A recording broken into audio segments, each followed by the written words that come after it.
दिल्ली से इस वक्त की बड़ी खबर आ रही है। बीजेपी दफ्तर में चुनाव समिति की बैठक चल रही है। दिल्ली चुनाव के लिए उम्मीदवारों के नाम पर मंथन इस बैठक में हो रहा है। प्रधानमंत्री नरेंद्र मोदी भी इस बैठक में मौजूद हैं और जैसा कि कल ही हमने आपको ब्रेकिंग न्यूज में बताया था कि आज दिल्ली के बचे हुए 41 उम्मीदवारों के नाम फाइनलाइज किए जा सकते हैं और नूपुर शर्मा को भी टिकट दिया जा सकता है। तो उसी को लेकर ये बैठक इस वक्त चल रही है।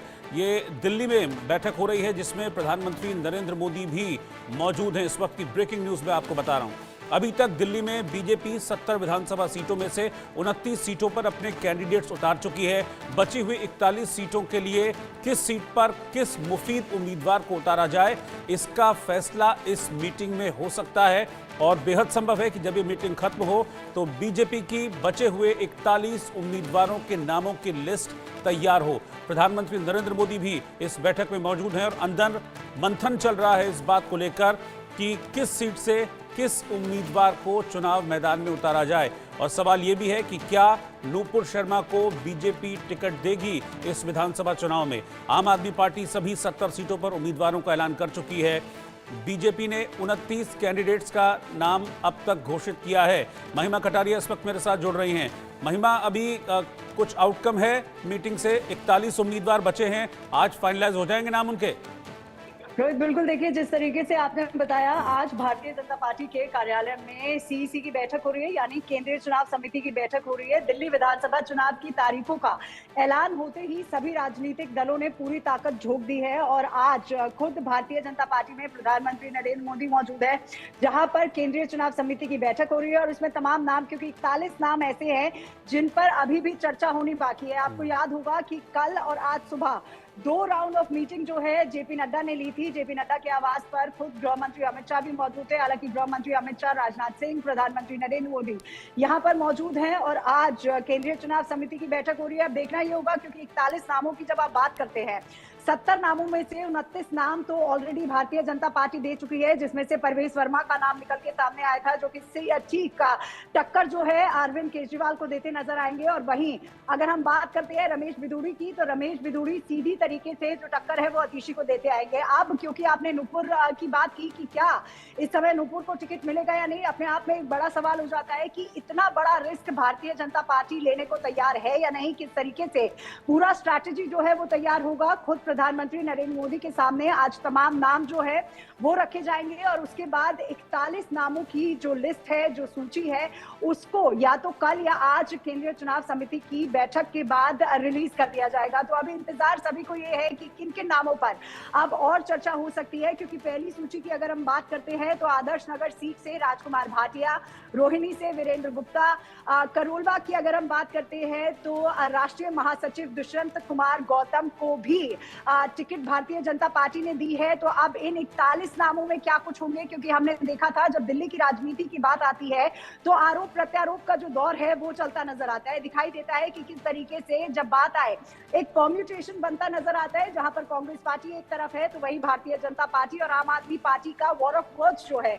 वो साफ तौर से दिखाई देता है कि किस तरीके से आरोप प्रत्यारोप की जो राजनीति है वो दिल्ली के चुनाव से पहले गर्मा गर्मी देखने को मिली। चाहे भारतीय जनता पार्टी की तरफ से शीश महल पर सवाल उठाने हुए या फिर अरविंद केजरीवाल की तरफ से फेक वोटर्स का नाम ऐड करने की बात हुई, तो तमाम इशू और मुद्दे जो है वो राजधानी दिल्ली में हालांकि हर पॉलिटिकल पार्टी उठाती नजर आ रही है, लेकिन सबसे अहम बात हो जाती है, क्योंकि अगर हम आम आदमी पार्टी की बात करते हैं तो 70 के 70 कैंडिडेट्स जो है उन्होंने डिक्लेयर कर दिया है। लेकिन अपने आप में बड़ी बात हो जाती है, केंद्रीय चुनाव समिति की बैठक से पहले ही भारतीय जनता पार्टी ने 29 नाम जो है वो डिक्लेयर कर दिए थे और उसके बाद आज खुद प्रधानमंत्री नरेंद्र मोदी यहां पर मौजूद हैं और इसके बाद किन किन नामों पर आज मोहर लगेगी ये कुछ ही देर में साफ हो जाएगा। रोहित, बिल्कुल, तो कुछ ही देर में तस्वीर पूरी तरीके से साफ हो जाएगी। मीटिंग चल रही है, कितनी देर तक मीटिंग चलने की संभावना है? क्योंकि जब पीएम आए थे, मतलब करीब आधा घंटा हो चुका है प्रधानमंत्री मोदी को यहां पहुंचे हुए, अभी कितनी और देर मीटिंग चल सकती है और क्या आज रात ही आ सकती है लिस्ट? रोहित, देखिए बिल्कुल आशंका यही लगाई जा रही है कि क्योंकि अब प्रधानमंत्री नरेंद्र मोदी खुद भारतीय जनता पार्टी के कार्यालय में मौजूद है, तो तमाम स्ट्रैटेजी जो है वो आज चॉक आउट कर दी जाएंगी। हालांकि 2 राउंड जो बैठक है वो हो चुकी थी। खुद दिल्ली स्टेट बीजेपी के ऑफिस में भी जेपी नड्डा ने मीटिंग ली थी और आज गृह मंत्री अमित शाह ने भी जेपी नड्डा के आवास पर कोर ग्रुप की बैठक की थी दिल्ली को लेकर। अब क्या कुछ उम्मीद तो यही लगाई जा रही है, क्योंकि लगभग 2 घंटे का टाइम, क्योंकि 41 सीटें बाकी हैं, तो 2 घंटे या कितने घंटे इस समय लगेंगे, किन किन नामों पर चर्चा होगी।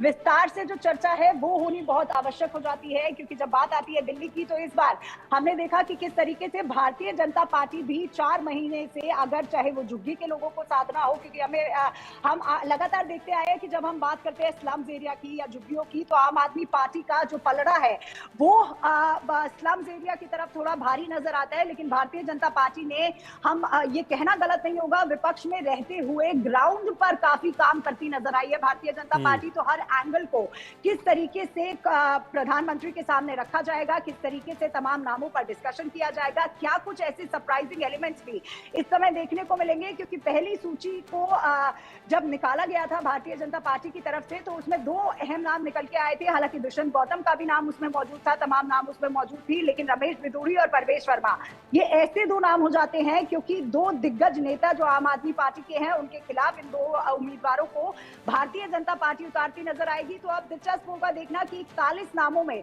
कौन सा ऐसा नाम आएगा, क्या नुपुर का नाम आएगा, क्योंकि लगातार सोशल मीडिया पे भी अगर हम देखते आ रहे हैं तो कहीं ना कहीं से ये खबर उठती नजर आती है कि नुपुर भी इस बार चुनाव लड़ सकती है। और साथ ही साथ क्या मीनाक्षी लेखी को इस बार टिकट मिलेगा। तो तमाम ऐसे नेता जो है वो भी अभी ग्राउंड पे मौजूद है, जिनका सांसद का टिकट कट गया था। जिस तरीके से हमने, आपको भी याद होगा कि रमेश बिधूड़ी का और परवेश वर्मा का सांसद का टिकट कटा है और अब उनको विधायकी का चुनाव लड़ाया जा रहा है। हालांकि जब सीएम फेज की बात आती है कि आखिर मुख्यमंत्री कौन होगा, तो एक dicey situation Bharatiya Janata party की दिखती नजर आती है। क्योंकि हमने देखा कि आम आदमी पार्टी हो या कांग्रेस पार्टी हो, मुख्यमंत्री फेज को लेकर तमाम अटकलें लगाई जाती है, तमाम बातें की जाती है और भारतीय जनता पार्टी पर सवाल खड़ा किया जाता है। लेकिन भारतीय जनता पार्टी के मैनिफेस्टो में भी क्या कुछ खास रहेगा, नामों के साथ साथ सबकी निगाहें टिकी है। क्योंकि हमने देखा कि कितनी फ्रीबीज यहाँ पर आम आदमी पार्टी देता नजर आता है।